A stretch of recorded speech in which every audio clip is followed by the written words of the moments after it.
Antes de começarmos propriamente as instruções de montagem do microcomputador, vamos verificar se você tem à mão todo o material necessário, começando pelos componentes do microcomputador. Você deverá ter à mão um gabinete com a fonte, uma motherboard, uma CPU,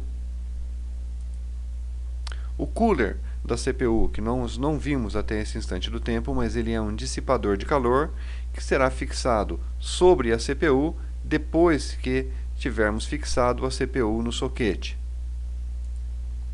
Um pente de memória, uma unidade de disco rígido, o disquete, a unidade de CD-ROM, um mouse,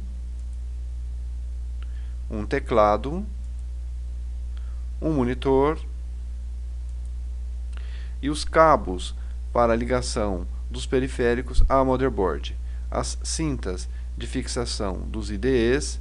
Esta é a cinta para fixação da unidade de disquete, que é uma cinta mais estreita e possui uma inversão dos canais em uma de suas extremidades, e os cabos de ligação de energia e de dados do monitor e da CPU. Com estes 12 elementos, já teremos condições de iniciarmos a montagem de um microcomputador. Relembrando: gabinete, monitor, disquete, CD-ROM, o cooler do processador, teclado, pente de memória, motherboard, a CPU propriamente dita, uma unidade de Winchester, o mouse e os cabos de ligação. Se você não tiver à mão um Winchester e uma unidade de CD-ROM, mesmo assim será possível montarmos um microcomputador de forma que ele funcione, mas a sua capacidade estará extremamente reduzida. Além destes componentes, podemos ampliar a capacidade do microcomputador da seguinte forma: utilizando uma placa de fax modem para acessos externos via telefone, como por exemplo ligação com a internet.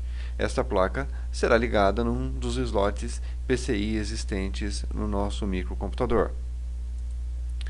Uma placa de som, caso tenhamos necessidade de ampliar a capacidade de som desse microcomputador. Ela também será ligada no slot PCI e para isso teremos que desativar a unidade de som on-board. Uma placa de vídeo, também caso haja necessidade de ampliarmos a capacidade de vídeo desse microcomputador, também ligada no slot PCI. E, da mesma forma, deverá ser desabilitada a unidade de vídeo on-board. Também precisaremos de um filtro de linha ou de um estabilizador de tensão, no mínimo para termos mais opções de tomada para ligarmos o monitor de vídeo e a fonte da CPU. As caixas de som para verificarmos os efeitos sonoros do microcomputador que montaremos, e poderemos ter também um microfone para fazermos entrada de som ou gravação de som. A placa de rede, que é do tipo também PCI, será utilizada somente caso você tenha necessidade de interligar esse microcomputador a outros computadores, ou se você pretende utilizar uma conexão com a internet do tipo rápido, como o Speed, por exemplo. Lembro que é necessário verificar e planejar a quantidade de placas adicionais que você vai colocar no seu microcomputador, de forma que você tenha slots do tipo PCI em quantidade suficiente para a instalação dessas placas. No caso da motherboard com a qual estamos trabalhando, possuímos 3 slots PCI. Portanto, teremos capacidade para a instalação apenas de 3 placas adicionais. As ferramentas necessárias para a montagem do microcomputador são chaves Phillips e de fenda, pequenas e grandes, chave de boca, pois quase todos os parafusos de fixação de um microcomputador são chanfrados para a utilização de chave de boca, parafusos, pinças, um capturador de parafusos e a pinça para estrapeamento caso você tenha necessidade de mudar o estrapeamento do Winchester ou do CD-ROM. Uma lente, pois algumas especificações que virão escritas nos próprios componentes do microcomputador são escritos em um tamanho muito pequeno, e a lente de aumento talvez seja necessária para que você visualize, por exemplo, uma especificação de estrapeamento de um Winchester ou de uma unidade de CD-ROM. Esta chave possui um canto dobrado para a fixação do cooler, como veremos mais tarde, que é uma das partes mais importantes e que deve ter maior cuidado na hora de montar o microcomputador, pois uma má instalação do cooler pode danificar a CPU, que é um dos elementos mais caros que você tem na montagem do seu microcomputador. Esta chave não é exatamente necessária, mas é conveniente que você tenha um elemento desse tipo para que você tenha facilidade para a instalação do cooler. Existem estojos que possuem todas essas ferramentas em um único conjunto. Os parafusos nem sempre acompanham esses estojos e devem ser adquiridos separadamente.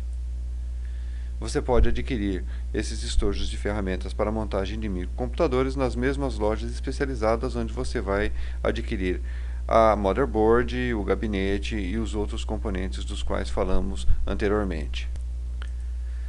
Vamos ver agora alguns cuidados que você deve ter durante a montagem do microcomputador. Muito cuidado com a eletricidade estática. O nosso corpo armazena eletricidade estática e se você colocar a mão diretamente sobre um microchip ou um componente qualquer da motherboard, poderá danificá-lo. Pegue sempre as placas pelas suas bordas e não coloque diretamente a mão sobre os componentes dessa placa. A tensão de entrada é uma mera verificação se a sua fonte de alimentação está chaveada para 110 ou 220 volts versus a rede de alimentação onde você ligará esse microcomputador. Muito cuidado durante a instalação do cooler sobre a CPU. Uma má instalação do cooler pode danificar a CPU, que é um dos componentes mais caros que temos em um microcomputador. A fonte de alimentação deve ser dimensionada para que tenha capacidade de alimentar todos os elementos que você pretende instalar no seu microcomputador. Como já dissemos anteriormente, uma fonte de 300 watts é suficiente para a montagem de um microcomputador de uma boa capacidade de processamento. Também tenha muito cuidado com o posicionamento dos cabos de energia e dos cabos de dados. Como veremos mais tarde, esses cabos possuem dispositivos que não nos permite instalá-los de forma invertida, mas uma instalação forçada poderá ser feita e isto poderá danificar o componente no qual esse cabo está sendo ligado.